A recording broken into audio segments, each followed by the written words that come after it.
Hello and welcome to Advocacy Unfiltered, the podcast run by students for students. I'm your host, Ricardo Miranda, and today we have two very special guests. We're joined here by UCSD President Leslie Vallejo-Avila and her first-year fellow, Katie Johnson. Would you guys like to introduce yourselves? I'll go first. My name is Katie Johnson. I'm a first-year fellow. I'm in Muir College, and I'm studying communications. Hi everyone, my name is Leslie Vallejo-Avila. I'm currently a senior studying political science with a specialization in race, ethnicity, and politics. I'm a first-generation college student, and I currently serve as the AS Student Body President. And so, Katie, you talked about a first-year fellowship. Would you care to explain what that is? Because I know there's probably a lot of students who don't know about anything about that.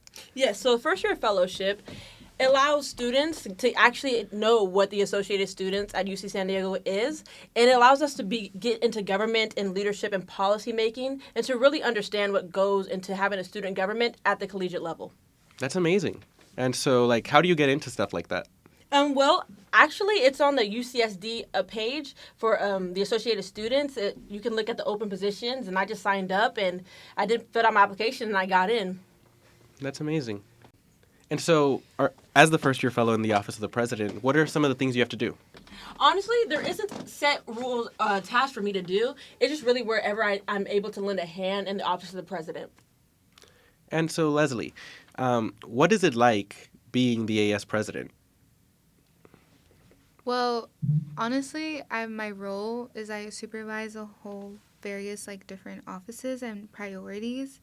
So being the liaison between our student body and our campus administrators is honestly a very important role that weighs a lot of responsibilities on my plate, just because I think as I've been able to further grow within the association, but also as a student leader on this campus, I've come to understand that there's a huge level of disconnect between our campus admin and our student body, and I think that's just the way that our educational institution was structured to be. Mm-hmm. I think even thinking about the decentralization of our campus and the struggles that we face when we're trying to lobby and protest for the things that we care about, there's always larger issues. So I think having the privilege to be elected into this position last year is something that I very much take a lot of honor in. And that's why during my term and kind of being in this position for a little over 9 months or so, I think it's been such a great learning opportunity for me, at least, just to essentially navigate, not only am I trying to amplify the different priorities that I am elevating up to campus administrators, but also how can I be effective in the same way, because I've come to understand that the way that I can convey my priorities has to be presented in a way that's actually feasible, a way that I can actually institutionalize it in this university, because that's the way that we can really make things more long-lasting. So it's definitely been a learning curve, especially with how I began my journey in AS. Katie, I applied to be during my first year and as a first-year senator, and I got rejected. So that was a huge opportunity for me where I came into UCSD. I didn't essentially know anything regarding the university, and so I just took rejection as redirection, and I ended up joining other spaces where I could cultivate my leadership skills, because I think what I've also come to learn being an AS is not everyone that is a valuable student with an AS has to always come from an AS office. There are so many committed student leaders around this campus that are heavily involved, whether it be their cultural organization, their sorority or fraternity, or also their church groups, whatever it may be. I think I've really come to appreciate and redefine my understanding of leadership, and knowing that it really takes a whole community to really be effective and uplift all of these student concerns. No, yeah. Connectivity of that community is truly what uplifts every student, and I think that it's very important that we ensure that not just the people in AS are heard, but every student's ideas are heard, because they are the people that we represent and the people that matter. Katie, did you have a question for Leslie? I did have a question for Leslie. So, can you introduce yourself and share a bit about your journey? Where you're from, what's your background, and what led you to UCSD? Yeah, so to kind of touch upon on that, the way I would introduce myself is I'm a first generation college student. I'm a proud daughter of Mexican immigrants. I was born and raised in the vibrant city of San Francisco, where I was able to really learn a lot from my community, not always through like my like lectures and books and everything. Something that I'm very like proud to take upon, like being here at UC San Diego, is even taking that first step of self independence. So I personally, I'm an only child, and I've always had such a great relationship with my parents, and I still continue to have that to this day, gratefully. And coming here at UCSD, I didn't essentially know anyone, so being here has really allowed me to take that chance on myself and being courageous, just because it's something that you kind of learn as you go. You can't really study that in a textbook, right? I really value myself, and the way that I best learn is through experiences. So, being able to be here at UCSD, the first thing that I did was look for community. So, AS wasn't the space for me during my first year, so I ended up moving on to a cultural organization rooted in social justice activism called Mecha. That was the first space where I found myself really reflected in an organization, and I ended up staying for 3 years of my undergraduate experience. And it was just so inspiring to be around fellow Latinas, which is how I identify myself as a Latina woman. Um, I think not having the actual like role models growing up of people that I could want to be and like look up to in terms of like the higher education route, because I'm so grateful that my parents supported me in my educational journey. They were the ones instilling me the value of education, but there was just certain questions that they weren't able to answer for me, so I had to navigate my own resources to be able to find those answers. So again, here at UCSD, I ended up joining Mecha. I ended up applying in the middle of my freshman year to be a residential assistant for the following year. And I also applied to work at the Rasa Research Center, which is one of the many multicultural centers here on this campus. Just because I felt that if AS is not going to like accept me at that time, then again, rejection is redirection. That's my huge motto. I also ended up joining my sorority, which I'm still grateful to be a part of like 4 years later. So I would say that was my journey within like campus, was just taking a chance in spaces that I perhaps didn't know I would like jump into, but it was like the best decision I could ever make, was moving away from my hometown. Yeah, but it must have been very hard. Um, so you talked about how your parents are immigrants. Do you think that added to why you want to work in advocacy or why you are an advocate? And what do you think activism means? I think for me, definitely my upbringing as a like first generation college student, first generation immigrant. I think that definitely defined the way that I perceived like and understood social justice, just because there was a lot of different social justice like issues that I kind of was experienced during my upbringing. So specifically remembering interactions of colorism, interactions of racism, xenophobia, also linguistic differences because English was my second language. All of that really helped reaffirmed my understanding that racial justice is extremely important to me, just because, again, I come from like a household where like immigration status was always a concern. And I think having to grow up with that sense of fear that not everyone has to live through, I think really does change the way that you perceive like EDI, right? A term that has been becoming like so controversial, Mm-hmm. unfortunately, during our current political climate. I think it's even now more important than ever. Like for me, I will always embrace my identity, just because that is who I am, and that is like where my upbringing is rooted in. And I think I take a lot of pride in my identity. And last year, being the first Latina executive vice president at ASUC San Diego, I think it took me a long time to really take confidence in that identity, just because I think it's always scary when you're like the first in something, right? When you're paving a path for others, but you don't realize it in the moment. There were so many moments of self-doubt that I experienced during my first year running a student government election as executive vice president. Same with also student body president, because the prior 4 AS presidents during my time here at UCSD were male and from Asian descent. And honestly, it was pretty intimidating for me having to like knowing that me running was going to break that status quo that had been established for 3 years. When I could remember from like my first year and my second year, right, I think there were some great initiatives throughout those presidents, right? I know last year was a very difficult year for our student body.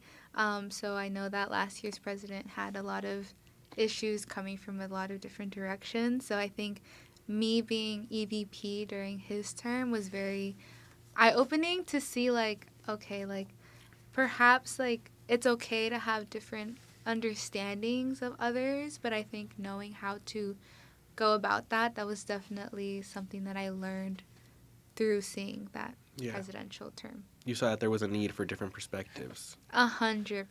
100%. Yes.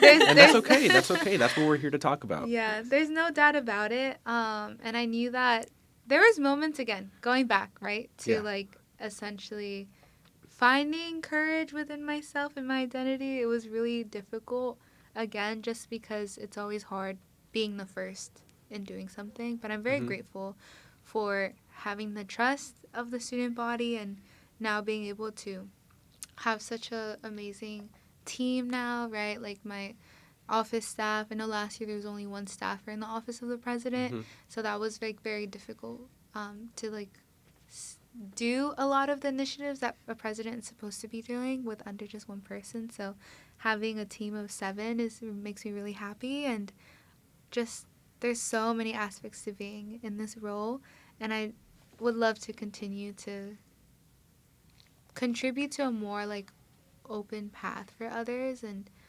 the main goal for me will always be to give back, and so I know I won't be the last to be in this position, so we'll see. We will see. So now I have some questions from people on Instagram. So somebody asked, what do you want to do in the future? Wow, well, that's a really good question. So I'm on the pre-law track. That's something that I just kind of found was the right path for me. With my journey in social justice and activism, which really started in high school. So thinking about what's next, I applied to study abroad in Korea for this summer, and I got in, so I'm very much... That's amazing. That's cool. Thank you. Yeah, I've never been to Asia, but I'm very eager to go, so I'm excited for that. And last summer was my first time studying abroad in Barcelona and in Europe in general. I had never gone to Europe before. So I would say what's next for me, I'm hoping to hear back from a couple fellowships that I applied for next year. But if things don't go towards that direction, then I'll just perhaps move back to the Bay and reconnect with my roots. There's no place like home, truly. But we'll see. I may stay in San Diego for another additional year and then apply to law school. And then you talked about studying abroad. What would you say to students who want to study abroad but are just too scared to take that one step and like leave home for 3 months? I would say it's scary at first, right? Going to Europe last summer was like pretty scary in itself. I had never been, right? I didn't know like much about going on a plane for perhaps 14 hours or so. So I think being able to know that you have a support system first, right? Like I made sure that I was on top of the deadlines for UC Educational Academic Program, which is something available to all University of California students. I scrolled through all of the programs and felt that the Barcelona program was best fitting for me, only because I speak Spanish fluently. Yeah. And I felt that it was going to be an easier process for me to really accommodate myself into like the Europe, like Spain society. Um, and I decided to reapply for another study abroad program for this summer because if I still have the opportunity to be on financial aid and utilize that for this summer, then sign me up, please. So I made sure to stay on top of those deadlines, and what helped me decide on Yonsei University in Seoul, Korea was a friend that I had met in Barcelona who is an undergrad at UCLA. Shout out Keon. And he studied abroad 5 times during his undergraduate experience. And like he had the support of financial aid, and he's first gen. And so I think that was very inspirational to hear that he had such a great time, specifically in Yonsei. That was his number one recommendation. So that is what really helped me dwindle down to Korea. And of course, I did my research, used TikTok, Instagram, and they have great programs for international students. So I felt that I would be supported there, which is what matters the most when you're in any higher academia space. Yeah. And then our last question from Instagram. What ways are you intentional about activism, and how do you leverage that as the AS president? I think this is a really important question, and it kind of goes back to what we talked about earlier. I think knowing, like, time and place. So for me, at least, like, I know that my voice, like, does play a role in, like, with campus administrators, right? But I'm not a sole, like, woman team. Mm-hmm. Like, there's so many other, like, folks that I work with and that I know that I can involve, right? So for example, like with basic needs, I know that recently I scheduled a meeting with the chancellor and also all 7 executive officers, which is something that was not done last year. Let me just say that. It was not done last year, and I felt that it was needed just because that huge disconnect with all of AS execs, like, really made me feel last year like I was not essentially, like, acknowledged, you could say. And of course, like, the president is the direct line between AS and also the student body and university administrators, but like that should not just stop there, right? I think part of my role is to also uplift others. So I found it really important to have that meeting, which took around like 4 months to be scheduled in advance. So that was the first thing I did when I was in this position. Because keep in mind, we only get like 9 months during the academic year. I couldn't even get a meeting with Chancellor Costa in January because he just didn't have any availability. So I was really intentional with this, and we were able to talk about different priorities like basic needs, supporting like our most vulnerable students, knowing when to use certain language, right? Because right now we're in a time where everything is being dissected to the finest detail. So I think being very careful with how we use our activism and being intentional to ensure that we're not necessarily outing somebody for their identity when they're already going through so much internal fear, right, within their household, within them, for themselves, especially our international students too, students who are medically transitioning, and also students who are here like on a visa or just within their household, right? So I think that was something that really taught me to be intentional. And I think also understanding like the different key players when it comes to really manifesting a goal into reality. Something else that I can think of was our most recent the period pilot project is something that was started 2 years ago by one of our campus-wide senators, Leanne Barkador. And I know that a year into her project, she was able to get the period product installed throughout different bathrooms of our campus. And then the AVP of Health and Wellbeing, Vaishnavi, who's been in the role for 2 years now, she was able to facilitate a memorandum of understanding, which, for those who don't know, it's essentially like an agreement, a contract between different parties. And this was facilitated with the support of Vice Chancellor Sutherland, Vice Chancellor Patty Mahaffey, and facilities management, because facilities management is in charge of our bathrooms, stocking with toilet paper, etc. And this year, like, I like being in this position, I've kind of like I have been responsible for overseeing the Office of Health and Wellbeing. And when I go to the bathrooms, like, only Geisel Library has continuously been stocked, but the other bathrooms on campus have not. So I've been connecting with VC Patty Mahaffey and also connecting with facilities management, because why are they not stocked, right? As students, we don't know why. So I've been kind of being the liaison for that and ensuring that there's an actual reasoning, right? Because if you're not upholding an MOU, then that can be a little complicated. So kind of understanding behind the scenes of that, and also trusting that folks will do their job, and then when they're not, like, continuing to bring up an issue. I think that's the most important thing, and whatever role of advocacy that you're doing is continuing these conversations, not letting them be diluted. And I know it can be really hard because we're all most of us, right, are full-time college students, or college students in general, right? It's really hard to stay on top of, like, all of the priorities that we want to do. But I think leaning in on community, leaning in on your team, that is super important. And that's how I would say being intentional in my role is knowing when to loop in other folks and when I'm not being heard, because at the end of the day, I also acknowledge, like, I am a woman, and unfortunately, in certain spaces, I'm not going to be taken seriously just because for who I am and how I present myself. And I think leaning in on my other teammates, my other executive officers, and keeping all of us together, because that is my job at the end of the day, ensuring that we're all working cohesively. And so I think I'm really grateful for the team that I can lean on, just because I got to be a girl boss. What can I say? Yeah. Period. Thank you so much for all of that. I think that's all the questions we have. Do you have any updates, any events going on, anything you want to tell everybody?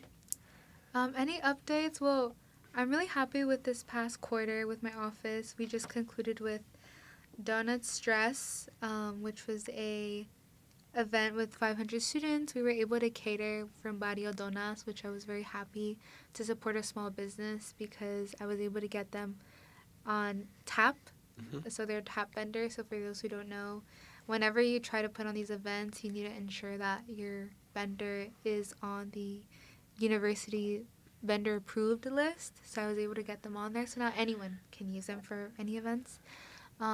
We recently just distributed free servings, 100 servings, to UCSD students sponsored by my office at Middle of Mir Cafe. And I'm excited for Wednesday we'll be doing Fan Fan, Thursday we'll be doing tahini, and Friday we'll be doing blue pepper. So I think being able to give back to different communities through my office funding is great.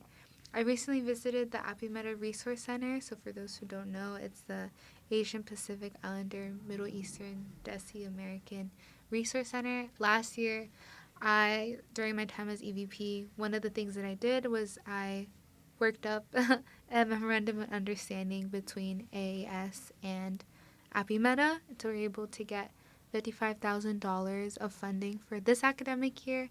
That was done between me and the Vice President of Academic Affairs, Joshua Wrong, which I'm very grateful for him.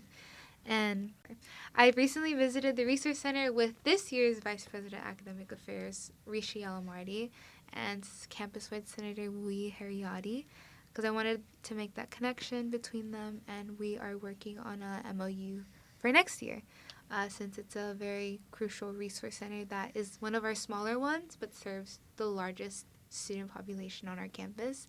So that's been great as well, and also currently working on a technology grant with Rishi. So I'm excited. We'll see where that goes. There's a lot that's currently going on campus, and so I think leaning in on our graduate students as well, I think is super important.